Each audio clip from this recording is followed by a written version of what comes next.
जवन किशानं ज्ञाननामयग्रगण्यं सकलगुणनिधानं वानराधीशं रघुपतिप्रियभक्तं वातजातं नमामि। नमो दिव्यै महादिव्यै शिवायै सततं नमः। नमः प्रकृतिभद्रायै नियतः प्रणतः ॐ श्रीमन्महागणाधिपतये नमः। श्रीलक्ष्मीभ्यां नमः। उमामहेश्वराभ्यां नमः। सर्वेभ्यो देवेभ्यो नमः। सर्वेभ्यो ब्राह्मणेभ्यो नमः। सर्वेभ्यो देवेभ्यो नमः। सिद्धबुद्धिसहिताय श्रीमन्महागणाधिपतये नमः। नमः पार्वतीपतये हर हर महादेव।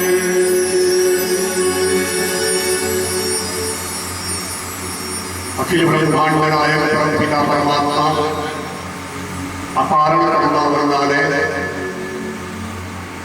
परम ब्रह्म परमात्मा श्री हरि की श्रीमद् भागवत कथा में इस पुण्य पांडाल क्षेत्र में पधारे हुए समस्त भक्तजनों भक्तवती माताओं का व्यासपीठ से हार्दिक अभिनंदन एवं बहुत बहुत शादुवाद।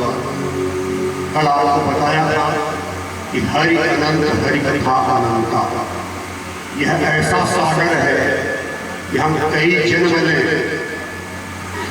अनंत जन्म लें, लेकिन इस सागर को गहराई को, इस सागर की गहराई को कभी पार नहीं पा सकते। व्यासपीठ से यह निवेदन किया गया था कि सागर को तो नहीं भर सकते, लेकिन परमात्मा ने जो आपको गागर प्रदान की है उसको भरने का यदि आप प्रयास करते हैं तो आयोजकों के द्वारा यह आयोजन सर्वथा सिद्ध है और आपके द्वारा सबसे उत्कृष्ट यह दक्षिणा प्रदान की जाएगी यदि आप अपने गागर को भरने का प्रयास करते हैं। आज से कथा का प्रारंभ है। कल हमने महात्मा का वर्णन सुना था। कथा प्रारंभ करने के पहले हम आप अपने अंतःकरण को पवित्र करते हैं, परमात्मा का नाम लेते हैं।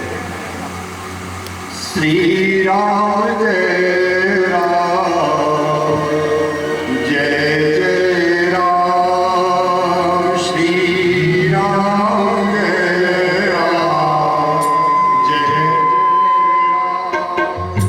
श्री राम जय राम, जय जय राम।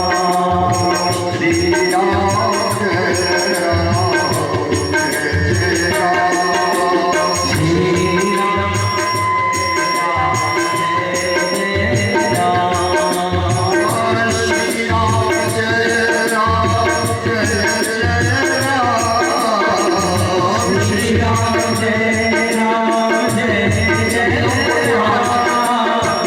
श्री राम जय राम, जय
विज्ञश्वराट तेरे ब्रह्म हृदय आदि कवये मुह्यन्ति यत् शूरयः तेजो वारिमृदां यथा विनिमयो यत्र त्रिशर्णो मृषा धाम्ना स्वेन सदा निरहस्तकुहकं सत्यं परं धीमहि सत्यं परं धीमहि।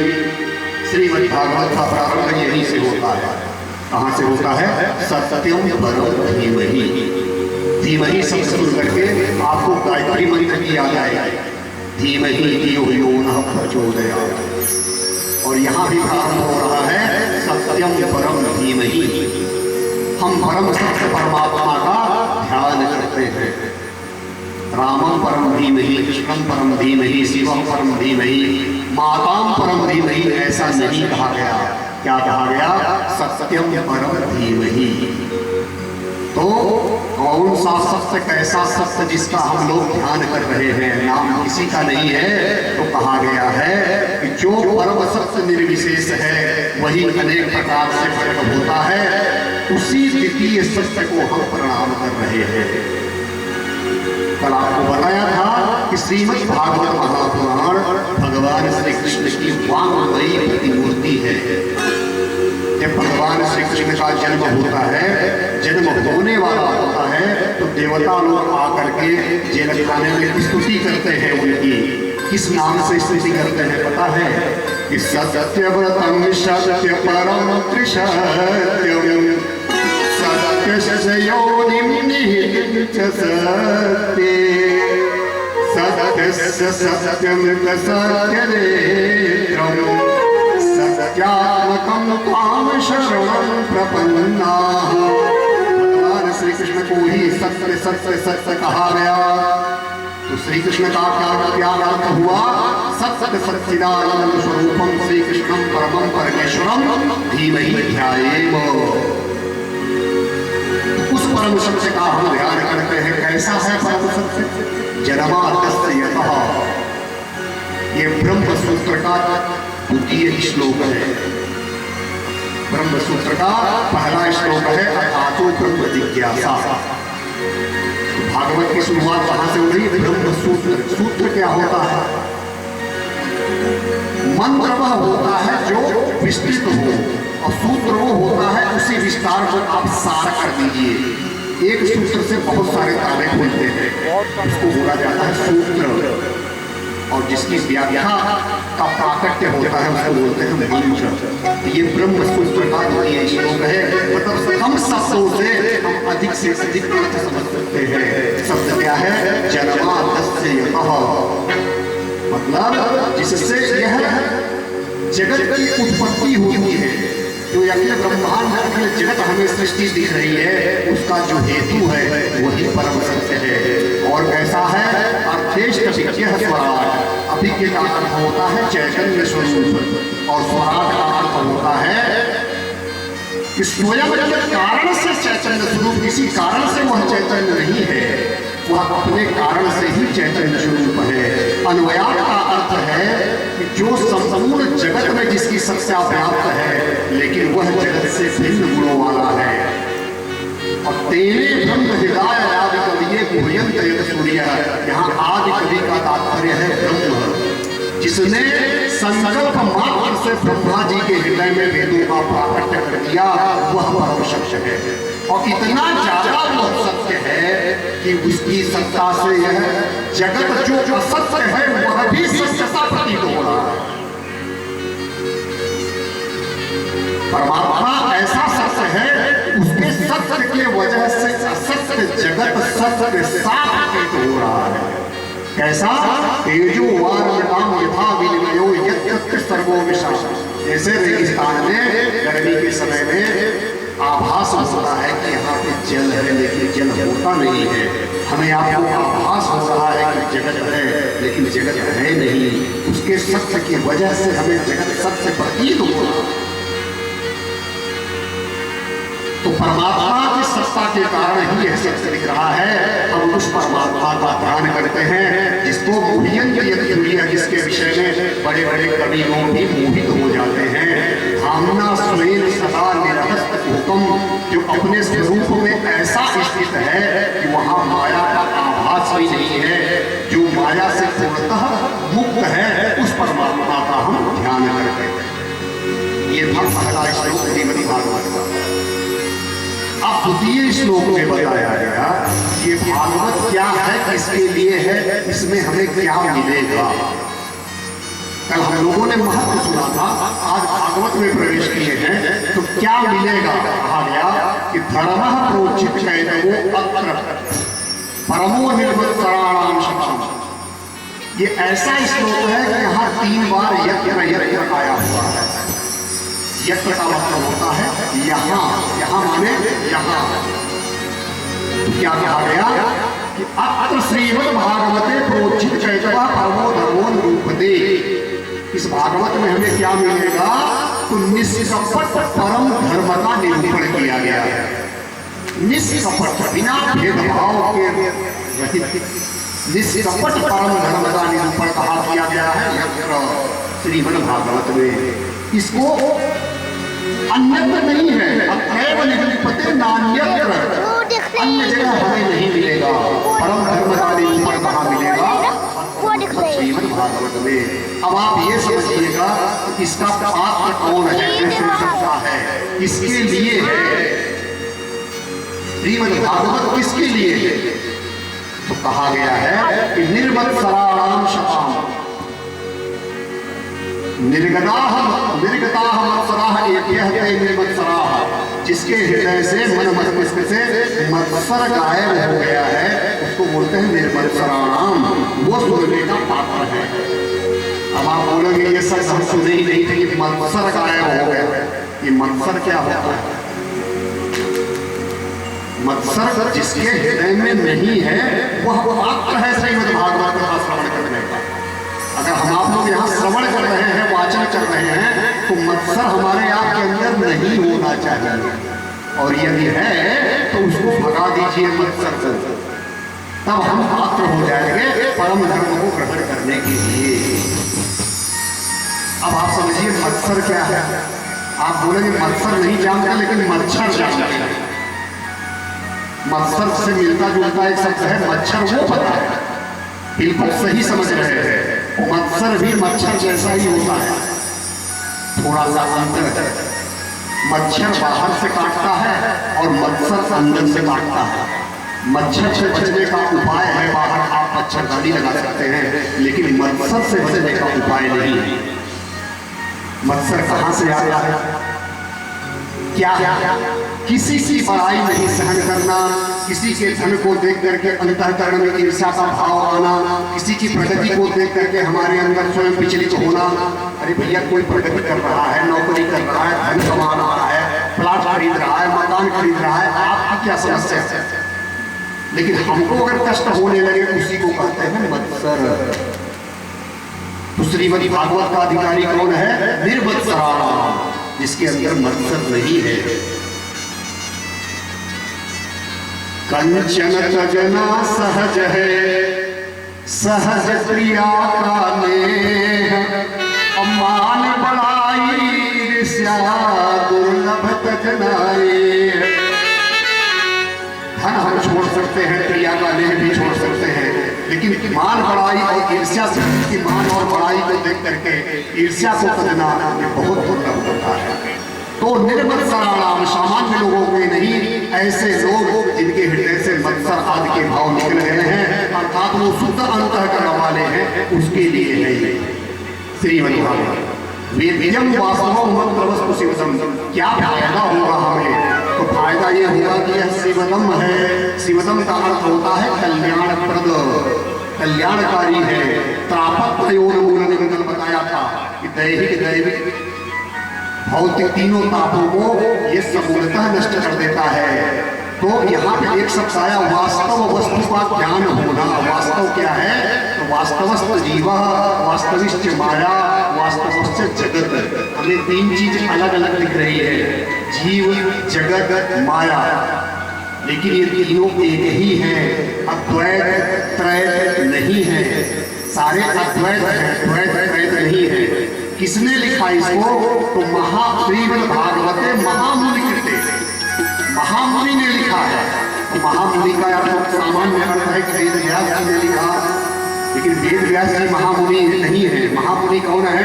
कि कृष्णं नारायणं वंदे, कृष्णं वंदे प्रियं, कृष्णं द्वैपायनं वंदे, कृष्णं वंदे कृपाशुतं। कृष्ण ही नारायण भगवान है, कृष्ण ही ब्रज प्रिय है, कृष्ण ही द्वैपायन व्यास है, कृष्ण ही अर्जुन है। तो सब कुछ कृष्ण ही है, उन्हीं की कृपा से यह हमें मिला है। तो कहा गया कि परमात्मा को अगर अपने हृदय में पकड़ना है तो क्या उपाय है? तो कहा गया सत्यो हृदय अवरुद्धते, श्रवण मात्र से जैसे हम मत्सर भाव को हटा करके श्रीमद् भागवत के धर्मों को चित्त निष्कपट धर्म का श्रवण करेंगे, तत्क्षणात उसी क्षण परमात्मा हृदय में विराजेंगे नहीं, अवरुद्ध हो जाएंगे। सत्यो हृदय अवरुद्धते अत्र, यहाँ पे आकर के वो हृदय में अवरुद्ध हो जाएंगे। अगर वो भागना भी चाहें तो मैं भाग लूं, नहीं जा पाएंगे। अवरुद्ध होना माने जाम हो गया। ऐसा हमारा श्रीमद् भागवत ग्रंथ है। बोलिए भागवत जय। अब प्रश्न आता है ये है क्या? तो कहा गया कि निगम कल्पतरोर गलितम फलम सुखमुखाद अमृत द्रव संयुतम पिबत भागवतम रसमालयम मुहुरहो रसिका भूमि भावुका।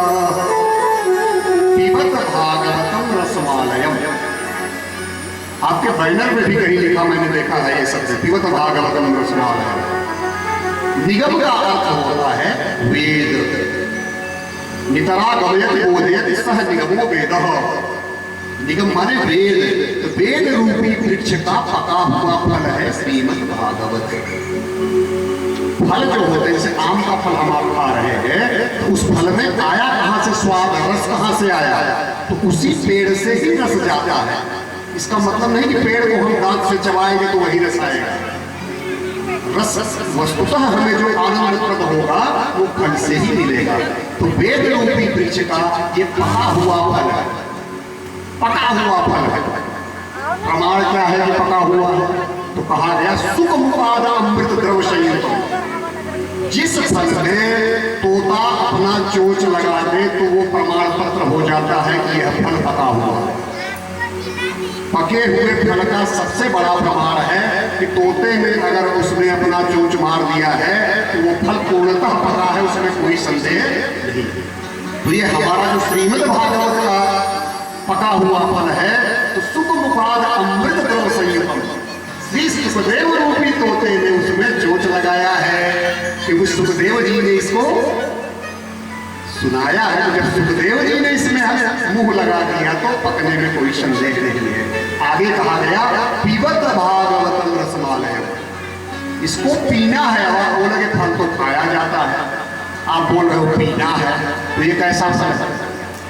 खाया वह जाता है फल जिसमें त्याज्यांश होते हैं, जिसमें गुठली होती है, जिसमें कुछ अवशिष्ट निकलते हैं कि रस रस खा लिया, बाकी चीज को फेंक दिया। जिसमें कुछ गुठली है, न त्याज्यांश है, कुछ है ही नहीं, रस ही रस है, उसको खाना नहीं है। पिबत भागवतम रसमालयम। एक प्रश्न और मन में समझा है कि अगर ये पका हुआ फल था तो पेड़ से टपक गया होगा, और जब फल पेड़ से टपक के जमीन पे गिरेगा तो टूटेगा भी। तो कैसा फल है कि टूटा नहीं? तो ये अचानक में एक डाली से टूट करके जमीन में नहीं आया। ये नारायण भगवान के डाली से टूटा चतुश्लोकी भागवत के रूप में। तो ब्रह्मा जी के डाली पे आके अटका। ब्रह्मा जी के डाली से जब चला तो नारद जी के डाली पे आके लगा। नारद जी के डाली से चला तो सुखदेव जी व्यास जी के पास आकर के अटका। व्यास जी के पास से चला तो सुखदेव जी के पास आकर के लटका। सुखदेव जी से जब चला तो परीक्षित जी के पास पहुंचा। ऐसे क्रम बाई क्रम शाखा दर शाखा चलता जा रहा है, लोगों को पिलाता जा रहा है, चलता जा रहा है। आज चलते राजा भोजपाल की नगरी आपके सामने वह फल आकर के प्रकट हो गया है। अब आपको उसको पान करना, तो ये शाखा दर शाखा चल रहा है, इसलिए ये कभी फूटा नहीं। तो पिबत भागवतम रसमालयम, कौन पिएगा इसको? तो कहा गया मुहुरहो रसिका भूमि भावुका, ये सबके लिए है, कोई व्यक्ति विशेष के लिए नहीं है। आप पिएंगे, अमुक पिएगा, अमुक नहीं पिएगा। लेकिन सबसे ज्यादा आनंद पता है कौन पाता है? रसिका भूमि भावुका, प्यास जिसको लगी हो, प्यास से तड़प रहा हो, भावुक हो, आप पानी देंगे वो आपसे नहीं पूछेगा कि आरओ का पानी है कि नल का पानी है, ये कहाँ का पानी है। सीधा ग्रहण करके, क्योंकि जैसे वो ग्रहण करेगा तुष्टि पुष्टि जुदा निवृत्ति तीनों उसको प्राप्त हो जाएगी। जिसका पेट भरा हुआ है, प्यास नहीं है, वो भी पिएगा, प्यासा नहीं है, लेकिन वो पूछेगा कैसा पानी है, एक्सपायरी डेट तो नहीं गई, इसका टीडीएस कितना है, कि नहीं है, तरह तरह के, क्योंकि उसके अंदर भाव नहीं है, वो रसिक नहीं है। तो ये रसिक लोगों के लिए और भाव भगवान लोगों के लिए ये फल है। जितना पीना चाहो पीते रहो, पीते रहो, पीते रहो। बोलिए भागवत भगवान की जय। अब यहाँ पे कथा का प्रारंभ होता है, कहाँ से? नए विशाल। जब भी कथा सत्यनारायण की भी कथा सुनेंगे घर पे, तो शुरुआत यहीं से होती है, एकदा नैमिषारण्य। कल आपको बताया था कि नैमिषारण्य क्या है? नेमि सीर्यते यत्र तत्र नैमिषः, जहाँ पे चक्र रुक जाए वही नैमिषारण्य है। मन रूपी चक्र का घूमना जहाँ पे बंद हो जाए वही नैमिषारण्य है। वही हम भगवत कथा श्रवण कर सकते हैं, क्योंकि अगर मन रूपी चक्र चल रहा है तो नैमिषारण्य स्थापित नहीं होगा, तो कथा श्रवण का फायदा नहीं। एक बार नैमिषारण्य में अनेक ऋषियों का समागम होता है और सूत जी को उच्च आसन पर बैठा करके शौनक आदि ऋषि उनसे प्रश्न पूछते हैं। ये सूत जी कौन है? वेद व्यास जी के शिष्य हैं रोमहर्षण जी, और रोमहर्षण जी के पुत्र हैं सूत जी। इनके पास करोड़ों सूर्य के समान ज्ञान है, बहुत ज्ञानी है। उनसे प्रश्न पूछते हैं, 6 प्रश्न पूछते हैं। आप ध्यान दीजिएगा कि ऋषि मुनियों ने जो प्रश्न पूछा, जो पुस्तकें बनाई, जो छपवाई कर बताया था, उनको व्यापार नहीं करना था, विज्ञापन नहीं करना था, हमारे आपके कल्याण के लिए बनाई। तो अब आप ये समझिएगा, ये प्रश्न आप पूछ रहे हैं क्योंकि वो उन्होंने हमारे आपके लिए पूछा है, तो हमें मानना है कि ये प्रश्न हमारे लिए पूछा गया है। इसका उत्तर हम जानेंगे। क्या है प्रश्न? पहला प्रश्न, पुंसाम एकांततः श्रेयः किम अस्ति? पुरुषों का मनुष्यों का कल्याण का मार्ग कौन सा है? मनुष्यों के कल्याण का सर्वश्रेष्ठ मार्ग क्या है? ये नहीं पूछा कि मनुष्यों का सबसे प्रिय मार्ग कौन सा है। मार्ग 2 होते हैं, ध्यान दीजिए, एक प्रिय मार्ग, एक श्रेय मार्ग। प्रिय मार्ग उसको कहते हैं जो हमको आपको प्रिय है, लेकिन जरूरी नहीं है कि जो हमको आपको प्रिय हो वो हमारे आपके लिए कल्याणकारी भी हो। जैसे बच्चा खेलना चाहता है, माँ बाप खेलने नहीं दे रहे हैं, तो उसका प्रिय मार्ग क्या होगा? खेलना। लेकिन माँ बाप को पता है कि खेलता रहेगा तो भविष्य इसका गड़बड़ हो जाएगा, तो उसका वो कल्याणकारी मार्ग नहीं, उसको बुरा लगेगा, लेकिन बड़ा होकर के समझ जाएगा। अगर माँ बाप उस समय डांट करके उसको नहीं लाइन पिलाते हैं तो वो बुरा मानेगा कि मैं बचपना था, आपके अंदर समझ थी, आपने हमें कल्याणकारी मार्ग क्यों नहीं दिखाया। तो यहाँ वो पूछते हैं पहला प्रश्न कि समस्त मनुष्यों के लिए कल्याणकारी मार्ग कौन है। दूसरा प्रश्न, शास्त्रों का सार क्या है? शास्त्र कितने हैं? 4 वेद 18 पुराण, तो इनका सार क्या है? समरी क्या है? तीसरा प्रश्न कि भगवान जगदीश्वर यदि सर्वसमर्थ है, सर्वशक्तिमान है, तो उनको अवतार लेने की आवश्यकता क्या है? इतने सर्वशक्तिमान है जिनके संकल्प से ब्रह्मा जी के हृदय में वेद प्रकट हो जाता है, जिनके संकल्प से ये सृष्टि खड़ी हो जाती है, उनको आने की क्या जरूरत है? वो तो क्षीर सागर में लेटे लेटे चाहे तो यहाँ पर अच्छा लोग समाप्त हो जाए, तो आने की क्या आवश्यकता है? तो भगवान अवतार क्यों लेते हैं और कितने अवतार लिए, क्या क्या कार्य किए, हुआ किसका? अवतार कर लेते हैं। चौथा प्रश्न है कि अवतार की कथाएं कौन है, और पांचवा प्रश्न करते हैं कि हमारी विशेष से विनती है कि भगवान श्री कृष्ण के चरित्र को सुनना चाहते हैं। और अंतिम प्रश्न है, जब भगवान श्री कृष्ण अपनी लीला का संवरण करके इस धराधाम से गए तो धर्म किसकी शरण में गया? किम श्रेयः शास्त्र सारः स्व अवतार प्रयोजनम किम कर्म के अवतारश्च धर्मम हम शरणम गतः। ये हुए 6 प्रश्न। हम लोगों के कल्याण का मार्ग क्या है, शास्त्रों का सार क्या है, भगवान अवतार क्यों लेते हैं, अवतार के कितने हुए, कार्य क्या किए, श्री कृष्ण का चरित्र विशेष रूप से सुनना है, और धर्म किसकी शरण में गया, यही हम लोगों को सुनना है। अब उनका उत्तर सुनिए। उत्तर देने के पहले सुखदेव जी की वंदना की गई। सुखदेव जी की वंदना की गई। यम प्रवचन तमनुपेतम अपेतम द्वैपायनो विरह कातरानुभाव पुत्रेति तन्मयता सर्वो विनेतुम तम सर्वभूत हृदयम मुनमानतोऽस्मि। आपके मन में प्रश्न एक आएगा जो कल बताना था, सुखदेव जी कौन है? श्रीमद् भागवत महापुराण में श्री सुखदेव जी ने कहीं पे भी राधा जी का नाम नहीं लिया। राधा जी का नाम नहीं लिया। अब आप बोले भागवत में तो राधे राधे के अलावा हम कभी सुने ही नहीं है। सुखदेव जी ने कहीं राधा जी का नाम नहीं लिया। अब हम आप उसमें क्या जोड़ घटा दें वो अपने वक्ता के ऊपर। क्यों नहीं लिया? क्योंकि राधा जी उनकी आराध्या है। वो लोग में राधा जी के साथ, राधा जी उनके साथ क्रीड़ा करती है, खेलती है। सुख माने होता है तोता, तोते के साथ राधा जी खेलती है। जब अवतार का प्रयोजन हुआ, श्री कृष्ण धराधाम में जा रहे हैं और शक्तिमान जाएगा तो उसकी शक्ति राधा भी जाएगी, तो वो तोता बोलता है मैया मुझको छोड़ के मत जाओ। अरे बोला हम लोग कुछ लीला करने जा रहे हैं और वो लीला करके आ जाएगा। अरे मैया तुम्हारे बिना नहीं। और इतने बड़ी आराध्या है राधा जी सुखदेव जी की, अगर वो नाम ले लेंगे राधा तो सुखदेव जी की समाधि लग जाएगी। और ऐसी समाधि लगेगी कि 7 दिन तक फूटेगी नहीं।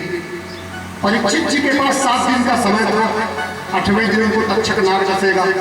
अब सुखदेव जी को कथा 7 दिन सुनानी है, और वो राधा जी का नाम ले लेते तो समाधि लग जाती है, तो कथा कैसे होती?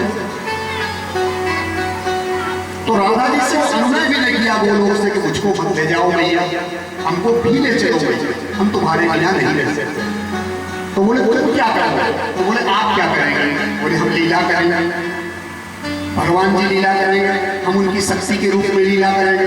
तो बोला हम आपकी लीला का गायन करेंगे, ले तो चलो, क्योंकि आपके बिना रहूंगा नहीं। बोले जाओ चलो, सब लोग तैयारी करो, सामान वामान पैक करो, अब धराधाम में अवतार लेने का समय आ रहा है। तो एक तोता और तोतनी के यहाँ अंडे के रूप में सुखदेव जी प्रकट हो गए अमरनाथ की गुफा में। और कल आपको बताया था कि भगवान भोलेनाथ की कृपा है कि हमें आपको एक ग्रंथ मिल रहे हैं। अब निमित्त देखिए उस सुख को कैसे यहाँ पे आना है। भोले बाबा जी एक बार अपना तपस्या में लीन है। माता पार्वती बैठी हुई है, घर के कामकाज कर रही है। उसी समय नारद जी का प्रवेश होता है। नारायण नारायण करते नारद जी प्रवेश कर रहे हो। माता जी बोला ये नारद जी बहुत दिन बाद है, भैया क्या बताऊं बहुत दुखी हुई। बोले क्यों दुखी हुई? अरे बोले संसार सागर का देखता हूँ, बड़े प्रेम भाव दिखाते हैं, आजकल नकली प्रेम की बहुत बाजार लग गई। जहाँ जाते हैं उन्हें झूठा प्रेम, झूठा प्रेम, ये झूठा प्रेम देख देख करके बहुत दुखी हुई। बोले क्या तुमने देख लिया? अरे बोले भैया हम घूमते ही तो रहते हैं, हमारा काम ही है घूमना बीना लेकर। तो जहाँ मैं देखता हूँ तो बाह्य आडंबर बहुत है, वस्तुतः प्रेम नहीं है हृदय से। बोले कुछ भी हो जाए नारद, हमारे यहाँ कुछ ऐसा कुछ नहीं है, हमारे यहाँ ऐसा प्रेम, इतना प्रेम है हमारे यहाँ हिमालय पर्वत पर। भगवान भोलेनाथ, हमारे यहाँ जो गुफा भी है गणेश जी का सवारी, जो मोर भी है कार्तिकेय जी का सवारी, जो शिव जी के गले में, ये भी सब प्रेम से रहते हैं। हमारे यहाँ प्रेम है 100%, 1% भी कमी नहीं है। बोले नहीं माता जी आप भी कुछ ज्यादा ही बोल रहे हो, ऐसे पृथ्वीवासी भी बोल रहे थे और वही चीज आप भी बोल रही है कि बहुत प्रेम है, लेकिन बात कुछ और निकलती है। बोले नारद जी तुम्हारे दिमाग में है, हमारे यहाँ बोल रहे हो प्रेम की कमी है। बोले माता जी सच सच बुरा तो लगता है, लेकिन सच कहने में नारद छुपता नहीं है। बोले तुम कैसे कह सकते हो कि हमारे यहाँ भी प्रेम नकली प्रेम है? बोले माता जी बिल्कुल आपके यहाँ नकली प्रेम है। नारद जी को आग लगाना था वहां। बोले कैसे? बोले भोले बाबा केवल आपको ही प्रेम करते हैं। बोले भोले बाबा हमारे अलावा इस जगत में किसी को जानते ही नहीं, हम वो दो शरीर है एक ही आत्मा है। बोले पक्का? बोले पक्का। तो बोले फिर वो अपने गले में नरमुंड की माला 6-7 क्यों लटका के घूम रहे हैं?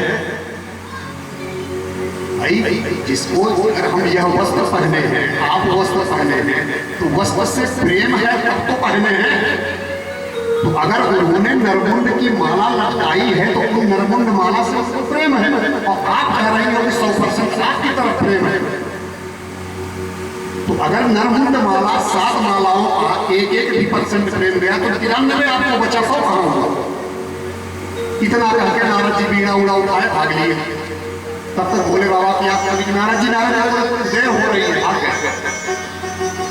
अब माता सोचने से मजबूर हो गई कि बात में तो कुछ है इसके सब, कि अगर भगवान भोलेनाथ हमें ही प्रेम करते हैं तो ये किसको लटकाए रहते हैं? नरमुंड तो मनुष्यों का ही मुंड है, खोपड़ी।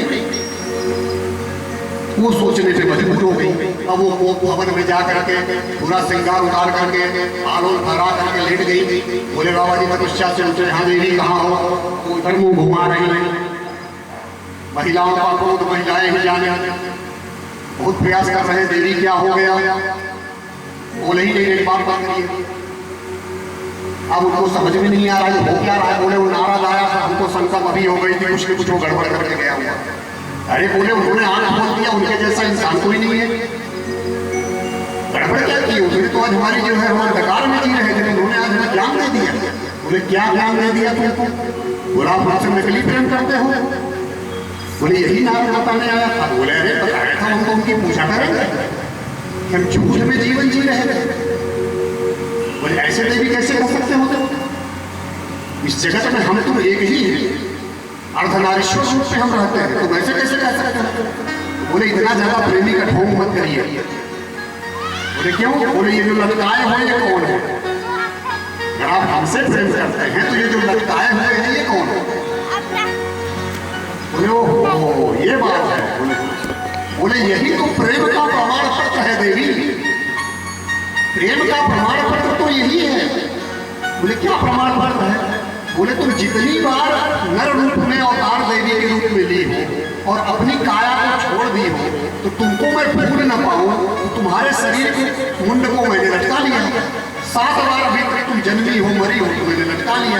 इतना मैंने प्रेम किया तुमसे, अब तुम कह रहे हो कि तुम नकली हो। हम तो प्रेम के बड़ा आस्था पार कर गए हैं। लोग भौतिक शरीर को देखकर प्रेम करते हैं, हम तुम्हारे उसको चिन्ह को नहीं लगा घूम रहे हैं। बोले अच्छा जी दूसरा झूठ बोल रहे हो। बोले इसमें झूठ है कि तुम नहीं हो। ये जब सती हुई थी ये वो वाला रूप है, ये वो वाला रूप, सारा उनका अवतारों की कथा लगे बताने। तो बोले मैं इतना बार मरती जीती हूँ और आप ऐसे ही रहते हो, तो ये चक्कर हमें ही लेना है, आपको नहीं लेना है। बोले हम अमर है। बोले आप क्यों अमर है? बोले हम अमर कथा जानते हैं। तो बोले इतने बड़े प्रेमी थे तो हमें भी अमर कथा सुना देते, तो हम भी अमर हो जाते। तो आपको ये जो बोझा लटका रहे हैं ये लटकाने की जरूरत क्या है? तो बोले तुम सुन नहीं सकते हो। तो बोले आप नकली प्रेम करते हो तो सुना ही नहीं सकते हो। बोले नहीं सुन सकते हो। बोले क्यों नहीं सुन सकते हैं? बोले उसमें कुछ नियम है। क्या नियम है? बोले उसको लगातार सुनना है, भाव में सुनना है, सामने बैठकर सुनना है, तीसरा कोई नहीं होना चाहिए, पीछे नहीं बैठकर सुनना है और सोना भी नहीं। बोले तो ये मेरे से होगा ही नहीं। अरे हम सामने बैठ कर सुनेंगे, अन्य किसी सबको भगा देंगे, अपने गढ़ों से बोलेंगे सबको भगाओ, कोई जीव जंतु नहीं रहेगा, बिल्कुल नहीं सोएंगे। कितने दिन चलेगी? बोले 7 दिन 7 रात लगातार चलेगी। बोले सुनाइए, अमर कर दीजिए, क्यों मुर्ग लटका रहे हैं? देवी ने हट किया, लेकर के अमरनाथ के गुफा में गए। नंदी आदि गणों को बोला कि देखना चारों तरफ कोई है तो नहीं। उन लोगों ने जो भी थे जीव जंतु सबको भगाया, भागो यहाँ से। बोले पहरा देना, 7 दिन तक कोई यहाँ आना नहीं चाहिए। आसन जमाए। देवी ने देखा कि अंडा भी तोते का पड़ा है, तो सोचे अंडा क्या खोलेगा। कोई महादेव बोले एक बार देख लो। देवी बोला कोई नहीं है। तो तोते का अंडा बोले पड़ा ही रहने दो, इसको क्या लेना देना है अंडे से। सामने देवी बैठ के बोले देखो मैं कथा शुरू करने जा रहा हूँ, आंख बंद करे, 7वें दिन आंख खोलूंगा, हमें पता कैसे चलेगा कि तुम कथा सुन रही हो? तो तुम हुंकार देना। हुंकार समझ रहे हैं? बच्चे छोटे होते हैं, दादी माँ नानी माँ कथा सुनाती है, एक राजा था तो बच्चे होते हैं एक रानी थी, ये जो हूं करते हैं इसी को कहते हैं हुंकार। बोले देवी तुम हुंकार करते रहना। शुरू हो गए, बोले बाबा शुरू हो गए, एकदम समाधि लगाए, कथा प्रारंभ किए, देवी बैठ के हूं कर रही है और उधर तोते के अंदर जो जीव है वो भी सुन रहा है, उसको भी आनंद आ रहा है कि वाह वाह कहाँ जीवन में हम फंसे थे। आज तो सारा रहस्य ही इस धरा का पता चल, इस जगत का, इस ब्रह्मांड का पता चल रहा है। इतना वो तेजी हुआ कि अंडे को फोड़ करके आकर के बाहर आ गया, वो भी सुनने लगा कि मजा आ गया। यही रहस्य के लिए लोग कितनी बार जन्मते मरते हैं, आज तो सारा रहस्य ही पता चल रहा है। अमर कथा 5 दिन तक तो देवी जी सुनती रही, 6वें दिन उनको नींद आ गई। महिलाओं को नींद बहुत आती है, 6वें दिन देवी जी को नींद आ गई। अब तोता सोचा 2 दिन बाकी है, वो जाके उनके पास बैठ गया और उनके बदले में तोते की आदत होती है कि जैसा आप बोलेंगे वैसा वो बोलेगा। राम राम बोलेंगे तो राम राम बोलेगा, मिट्ठू मिट्ठू बोलेंगे तो वो भी मिट्ठू मिट्ठू बोलेगा। सेम उन्हीं की आवाज में वो भी शुरू हो गया। बोले बाबा 7 दिन पूरा कर गए, जब अंतिम दिवस आया तो बोले कथा समाप्त हुई तो बोले हरिलाल की जय। जब जयकारा मारे तो माता की आँख खुल गई। बोले हाँ प्रभु उसके बाद क्या हुआ फिर?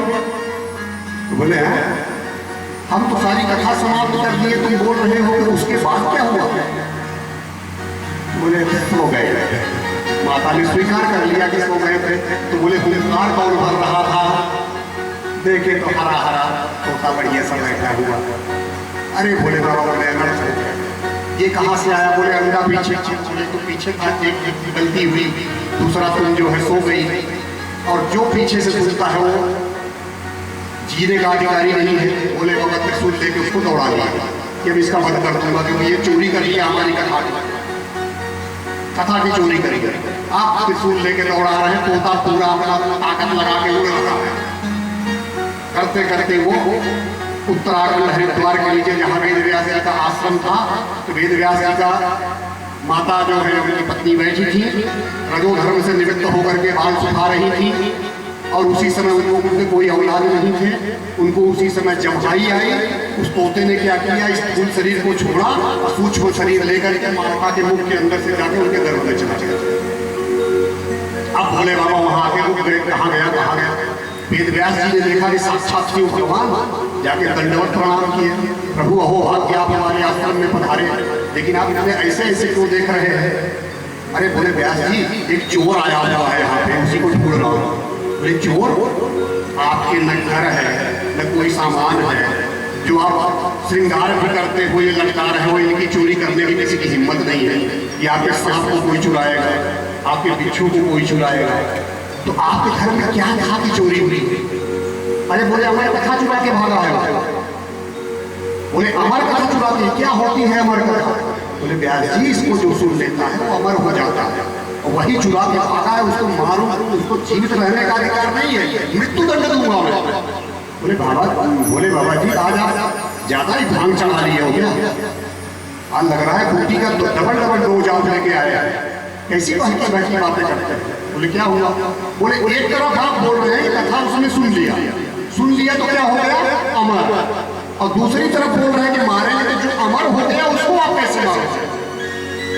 बोले हाँ बात तो ठीक कह रहे हो, कैसे मार पाएंगे? वो जाकर के 12 वर्ष तक माँ के गर्भ में रहेंगे, उनको सारा ज्ञान हो गया था कि निकलेंगे तो माया सताएगी। वेद माता जी का लग रहा था पेट में मृत्यु हो जाएगी।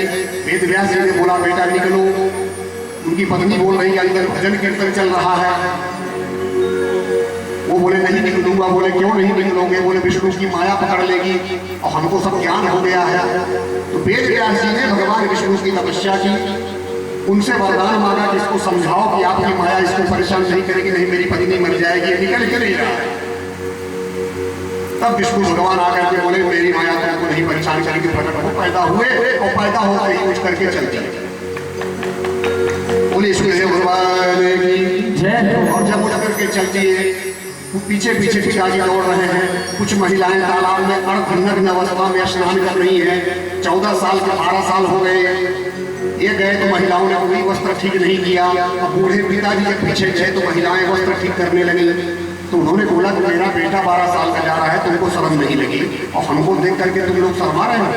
महिलाओं ने क्या उत्तर दिया, ये इनको कुछ ये सर्वभूत आत्मा है, परब्रह्म के ज्ञानी है, इनको स्त्री पुरुष में भेद नहीं मालूम है। और आपको तो मालूम है कि यह पेड़ है, यह महिला है, यह पुरुष है, तो भेद तो आप जानते हो। वो तो सर्वज्ञानी है, इसलिए उनको देख करके हमें कोई दिक्कत नहीं है। ऐसे सुखदेव जी को प्रणाम करके इन 6 प्रश्नों का उत्तर देने का क्रम प्रारंभ होता है। तब सूत जी कहते हैं कि इस कथा करने के पूर्व क्या करना चाहिए कि नारायण नमस्कृत्य नरं चैवं नरोत्तमं देवीं सरस्वतीं व्यासं ततो जयमुदीरयेत। भगवान नारायण को, नरोत्तम को, सरस्वती जी को, व्यास जी को नमस्कार करके जयकारा करना चाहिए। फिर कहते हैं कि आपने बहुत अच्छा प्रश्न पूछा, अब उन प्रश्नों के उत्तर सुनिए। पहले प्रश्न का उत्तर, पहला प्रश्न क्या था कि हम लोगों के कल्याण का मार्ग क्या है? उसका उत्तर सुनिए। सवै पुंसाम परो धर्मो यतो भक्तिर्धोक्षजे अहेतुक्यप्रतिहता ययात्मा संप्रसीदति। सबसे परम कल्याण का मार्ग एक लाइन में सुनिएगा। वह सबसे परम कल्याण का मार्ग है कि भगवान के प्रति प्रेम होना। कैसा प्रेम? अहेतुकी प्रेम, बिना किसी हेतु के। जैसे माँ का प्रेम अपने बच्चे के प्रति होता है, कोई हेतु नहीं है। लंगड़ा हो, अंधा हो, विकलांग हो, काला हो, गोरा हो, कुरूप हो, रूपवान हो, कैसा भी हो, माँ के प्रेम में एक बूंद की कमी नहीं हो सकती। अहेतुकी प्रेम, इस प्रकार का बिना हेतु का प्रेम होना चाहिए भगवान के प्रति। और दूसरा शब्द बोला गया अप्रतिहता। अप्रतिहता का अर्थ है कि कोई भी परिस्थिति आ जाए, भक्ति आपकी, प्रेम आपका डगमगाना नहीं चाहिए। हम लोगों का कैसा है, कोई परीक्षा दिया, हनुमान जी का मंदिर है, 1 किलो लड्डू चढ़ा